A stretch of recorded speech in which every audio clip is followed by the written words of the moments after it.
Okay, Google.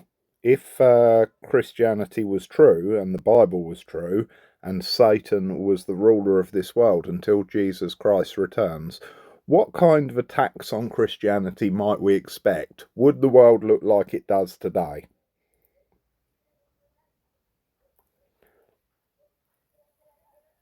If Christianity and the Bible were true, and Satan was the ruler of this world until Jesus Christ returns, we would indeed expect to see a world that, in many ways, resembles what we observe today, particularly from a Christian eschatological perspective. Here's a breakdown of the expected attacks on Christianity and the nature of the world. Expected attacks on Christianity. Spiritual deception and false teachings. The Bible warns extensively about deceiving spirits and doctrines of demons. 1 Timothy chapter 4 verse 1. We would expect a proliferation of ideologies, philosophies, and even religious movements that subtly or overtly contradict core Christian truths, leading people away from God. This could manifest as moral relativism, the idea that there is no absolute truth or universal moral standard, undermining biblical ethics. New Age movements and syncretism.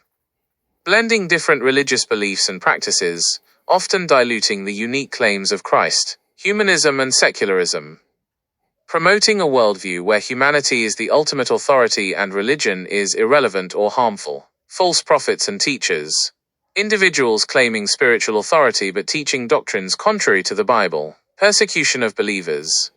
Jesus himself warned that his followers would be hated and persecuted for his name's sake. Matthew chapter 24 verse 9. We would anticipate open hostility and violence. In many parts of the world, Christians face imprisonment, torture, and death for their faith. Social and cultural marginalization. Being ostracized, mocked, or discriminated against for holding Christian beliefs in increasingly secular societies. Legal challenges to religious freedom.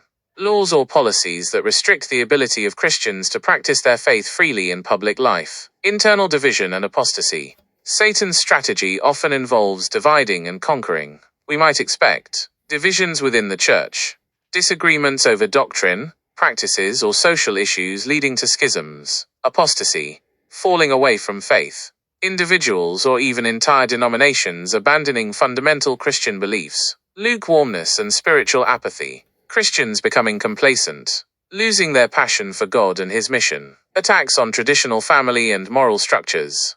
The Bible emphasizes the sanctity of marriage and family as foundational institutions. Satan's influence might be seen in erosion of traditional marriage, redefinitions of marriage and family that deviate from biblical norms, promotion of promiscuity and sexual immorality, a normalization of behaviors that the Bible condemns, gender confusion and identity issues, challenging established biological and biblical understandings of gender, subversion of authority and order. The Bible teaches respect for governing authorities. Romans chapter 13 verses 1 to 7. Satan's influence could lead to increased lawlessness and crime, a disregard for moral and legal boundaries, corruption in leadership, dishonesty and self-interest in political, economic, and social spheres, rebellion against God-given authority, a spirit of defiance against any form of authority, including parental and spiritual. How the world might look today. Many Christians believe that the world we see today aligns remarkably with biblical prophecies and descriptions of the last days or end times before Christ's return. Wars and rumors of wars. Matthew chapter 24 verse 6. Constant global conflicts, regional tensions, and the threat of larger wars, famines, pestilences, and earthquakes. Matthew chapter 24 verse 7, Luke chapter 21 verse 11. An increase in natural disasters, widespread food shortages, and new or re-emerging diseases. Increase in lawlessness and moral decay. Matthew chapter 24 verse 12, 2 Timothy chapter 3 verses 1 to 5. A growing disregard for laws, escalating crime rates, and a widespread decline in moral standards, characterized by selfishness, pride, disobedience to parents, lack of love, and pleasure-seeking. Distress of nations with perplexity. Luke chapter 21 verse 25. A sense of global unease, confusion, and anxiety as nations grapple with complex and seemingly unsolvable problems. Blinding of minds to the gospel. 2 Corinthians chapter 4 verse 4. Despite widespread access to information, many people remain resistant to the truth of the gospel, as if their minds are spiritually darkened. Rise of globalism and centralized power. While not explicitly stated as globalism in the Bible, some interpretations connect it to the idea of a one-world system that the Antichrist will eventually control. Revelation chapter 13. Technological advancements. While technology isn't inherently evil, its rapid advancement could be seen as enabling the fulfillment of certain end-times prophecies, such as global surveillance, Revelation chapter 13 verses 16 to 17, or widespread dissemination of false information, increased apostasy and false teachings within the church.